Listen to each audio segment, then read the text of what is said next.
मैंने एक institute join किया है और उसमें पढ़ने के बाद मुझे सेल्फ स्टडी का टाइम नहीं मिल पा रहा है। अगर ऐसे प्रश्न आपके जहन में उत्पन्न हो रहे हैं तो ये वीडियो आपके लिए ही बनी है। एक बात आपको जान लेनी चाहिए कि बिना सेल्फ स्टडी के आपका सिलेक्शन नहीं होने वाला है। आप किसी भी इंस्टीट्यूट में, चाहे वो ऑफलाइन हो ऑनलाइन हो, जहाँ पे भी आप क्लास अटेंड कर रहे हैं, अगर आप घर पे आके उसे दोहराते नहीं हैं, उसे रिवाइज़ नहीं करते हैं, खुद से प्रयास नहीं करते हैं, खुद का सेल्फ स्टडी नहीं करते हैं, तो आपका सिलेक्शन इस जन्म में नहीं होगा। खाली पढ़ने से नहीं होता है, उस कंटेंट को बार बार दोहराने से होता है। तो इस वीडियो में आज बताने वाला हूँ कि आपको कैसे स्मार्टली उस टाइम टेबल को फॉलो करना चाहिए ताकि आप दोनों बैलेंस कर पाएँ, अपने इंस्टीट्यूट्स का, अपने लेक्चर का और अपने सेल्फ स्टडी का। आज का सेशन काफ़ी स्टडीड फॉर्म में है, मैंने काफ़ी स्टडी करके इन सारी चीज़ों को आपको बता रहा हूँ।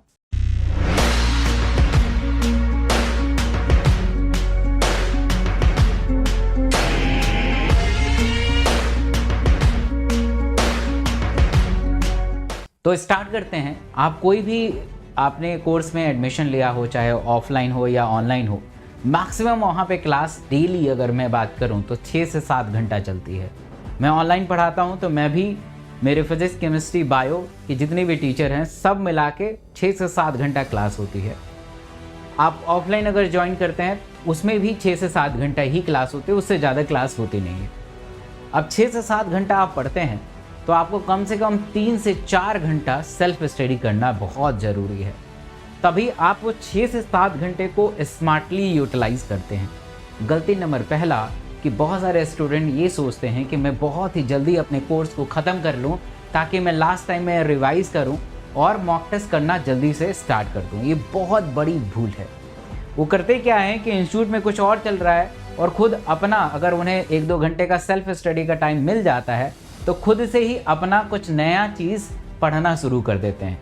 इससे नुकसान ये होता है कि खुद से आप जो सीखते हैं वो आधा अधूरा सीखेंगे, और जो आपने इंस्टीट्यूट में या कोई ऑनलाइन या ऑफलाइन जो कोर्स में चल रहा है उसको अगर आप दोहराएंगे नहीं, उसको आप रिवाइज़ नहीं करेंगे तो वो आपका अपना नहीं बन पाएगा। तो दोनों अगर एस्पेक्ट में आप देखें तो दोनों में बहुत भारी नुकसान पहुंचने वाला है। इसलिए कहते हैं ना कि अगर 2 नाव पे आप चलोगे तो डूबने का आसार बहुत ज़्यादा होते हैं। तो इसलिए आपको वही चीज़ करना चाहिए जो आपके इंस्टीट्यूट में चल रहा है, चाहे वो ऑफलाइन इंस्टीट्यूट में चल रहा है या ऑनलाइन में चल रहा है, वही चीज़ पढ़ना चाहिए जो आपके टीचर ने आपकी क्लास में पढ़ाया है, उसी को दोहराना चाहिए।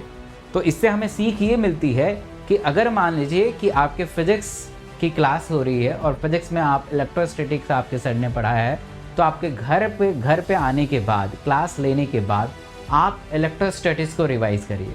उन्होंने जो भी चीज़ पढ़ाया है, जिस नोट से पढ़ाया है, उस नोट्स को मांग लीजिए, या अगर क्लास में जा रहे हैं तो क्लास के नोट से आपने पढ़ा होगा तो उस नोट्स को लिखिए, या अगर ऐसा कुछ भी नहीं है तो आप खुद से बुक से प्रयास करिए।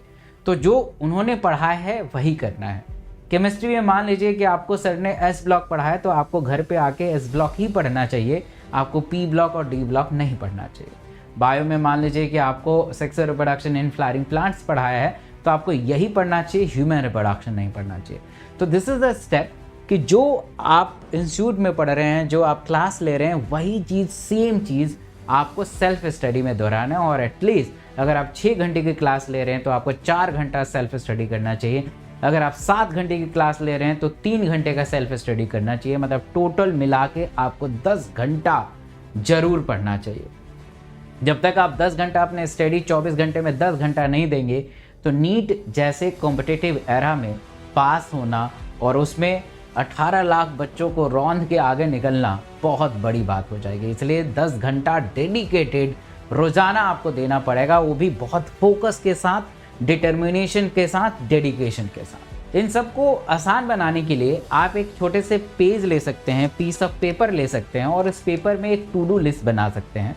उस लिस्ट में ये बनाइए कि आप फिजिक्स में आपके सर ने क्या पढ़ाया आज, केमिस्ट्री में क्या पढ़ा है, फिजिक्स में क्या पढ़ा है, और आपने उसको अभी पढ़ना है और आपने कितना पढ़ लिया, कितना नहीं पढ़ा, जिससे आप मतलब उस ट्रैक को कभी भूले ना और प्रॉपर तरीके से रिकॉल करते हुए आगे बढ़ जाएं। तो make a to do list. आज का लिस्ट है कि आज आपको पता चल जाएगा कि सर ने क्या पढ़ाया है और आपको क्या पढ़ना है। तो make a to do list first. और टाइम मैनेज के लिए सबसे ज़्यादा ज़रूरी है डेडिकेशन। कई बार ऐसा देखा जाता है कि आप पढ़ तो लेते हैं, क्लास अटेंड कर लेते हैं, बट घर पे आके पढ़ नहीं पाते हैं। ऐसा सोचते हैं कि संडे को पढ़ लेंगे, ऐसा सोचते हैं कि जिस दिन क्लास नहीं होगा उस दिन पढ़ लेंगे, और ये धीरे धीरे टालते टालते इतना बड़ा चीज़ हो जाता है कि जब आप पढ़ने बैठते हैं तो ऐसा लगता है कि पहली दफ़ा उस चैप्टर को पढ़ रहे हैं। ऑल्दो आपके टीचर ने पढ़ा दिया है क्लास में, फिर भी आपको लगता है कि हम पहली बार पढ़ रहे हैं, हमें तो समझ ही में नहीं आ रहा। और इसका सबसे बड़ा प्रमुख कारण यही होता है कि जो टीचर आपको पढ़ाता है क्लास में, आप उसे घर पे दोहराते नहीं हैं। अगर ऐसा ही पैरेलली आप मैनेज करेंगे तो बहुत ही अच्छे से मैनेज हो जाएगा और आप अच्छा करने लगेंगे। वीडियो कैसी लगी तो इसका कमेंट सेक्शन में ज़रूर जवाब दीजिएगा। और इस चैनल पर नए हैं तो इस चैनल को ज़रूर सब्सक्राइब करिएगा। जो लाल कलर का बटन है उसे दबा दीजिए और बेल आइकन में ऑल सेलेक्ट कर लीजिए, ताकि ऐसे मज़ेदार वीडियो आप तक पहुंच सके और आप डॉक्टर बन सकें। Thank you.